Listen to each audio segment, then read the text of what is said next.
Guys, I'm so nervous. This sucks.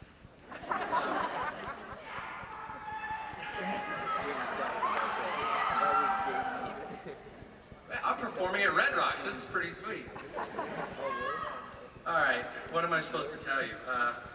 First of all, thanks for the invitation. I was really flattered 6 months ago when somebody called and asked if I would do this.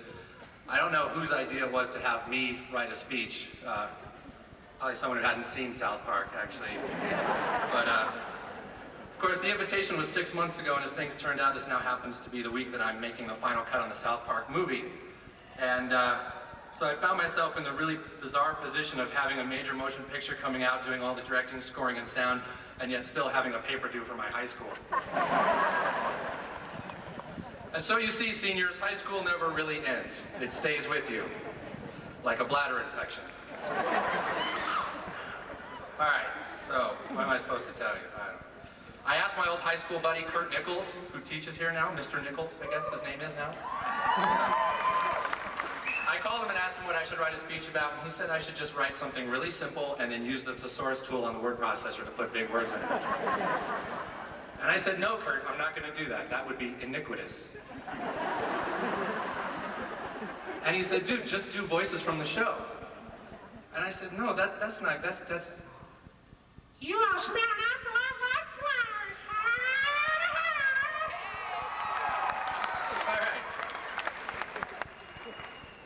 All right, what am I supposed to tell you? I asked the school, in the invitation they sent me, they actually said, we'd like for you to offer some insight on your success, how you achieved it.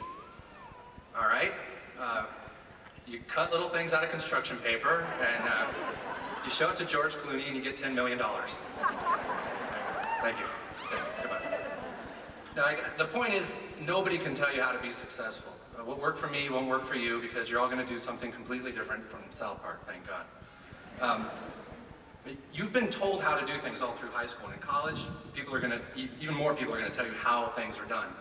But from what I've seen, it's those few who figure out a new way to do something that really succeed. Whatever you decide to do, don't just learn how to do it. Figure out on your own how to do it faster, cheaper, or better. Do that, and people will throw money at you so fast. It's rad. Okay, so I'm not going to talk about how to become successful, because I can't do it. What am I supposed to tell you? I asked my mom. My mom told me I should advise you to go to college. Yeah, go to college. It is very important that you go to college. You must go to college. I actually got kicked out of college. But that isn't the point. Because it's not really getting a degree that matters. The point is that while in college you spend all these years being bombarded with new activities, new ideas, new people, and I didn't even know I wanted to make films until my third year of college. I met Matt Stone in college, I discovered Zen Buddhism in college, and I discovered that you can light farts on fire in college. College is very, very important. Don't get me wrong, you probably won't actually learn anything in classes at college, but college is a great opportunity to not really have to do anything for 4 more years. That's the key. And the whole thing about taking a year off and then deciding what you want to do, it doesn't work. Because trust, I just went to my 10-year high school reunion, and the people that said they were taking a year off were still taking that year off. It was like a perpetual year off. So just go, just go to college. Yeah, so really I shouldn't talk about going to college because I got kicked out. So what am I supposed to tell you? I asked my sister, and she said that I should tell you insights on Hollywood. So I could tell you about how money, fame, and success really aren't all that great. I can tell you that, but I'd totally be lying, so they're awesome. Then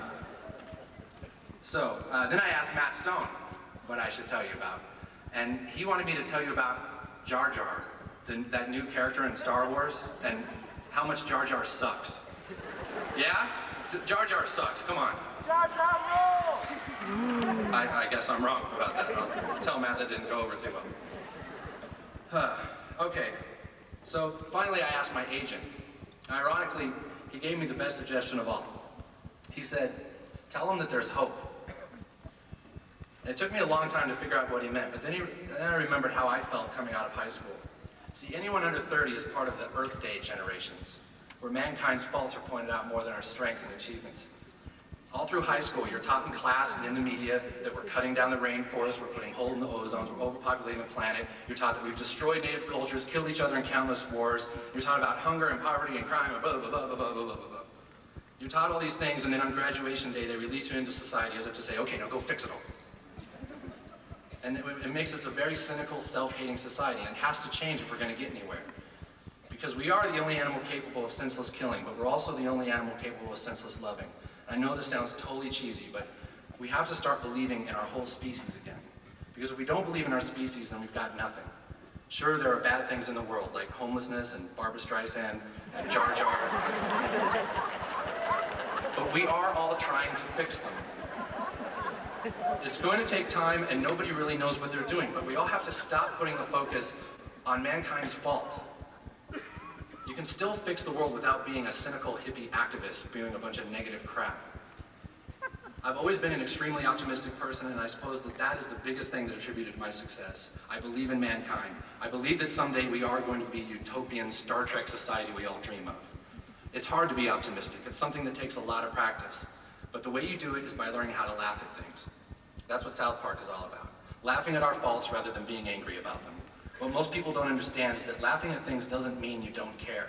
It means you think positively enough to laugh. Like laughing at a 2-year-old when it says the wrong words. You laugh because you know that someday he's going to get it right, and so will we.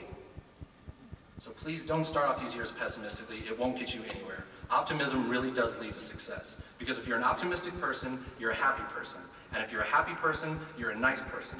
And if you're a nice person, you can get people to do whatever you want them to do.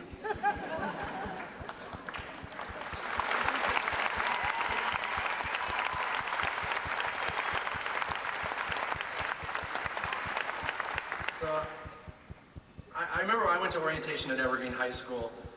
That was when you started in 10th grade at Evergreen. And I was shown a video, and it was this old dude talking about how, and this is where I got this dude's voice. It was this guy going, your memories of high school will be the most treasured. And I also remember a lot of adults constantly telling me, high school is the best part of your lives. This is going to be the best time you ever remember. And then I remember sitting there on graduation day in my cap and gown and going, that's the best part of my life? Like, that kind of sucked. Well, I'm here to tell you it's not true. If you use these years to work hard and learn instead of partying too hard, and most of all, if you stay optimistic, I guarantee your best years are ahead of you. Okay, by now you figured out I'm not much of a speaker. It's a lot easier on Leno because he asks you questions. You just answer them. So for now, just forget everything I said. Just be stoked that you're graduating. You deserve to feel good and celebrate. As Steinbeck once said, without celebration, one loses the drive to succeed. Or as Eric Cartman would put it, if you don't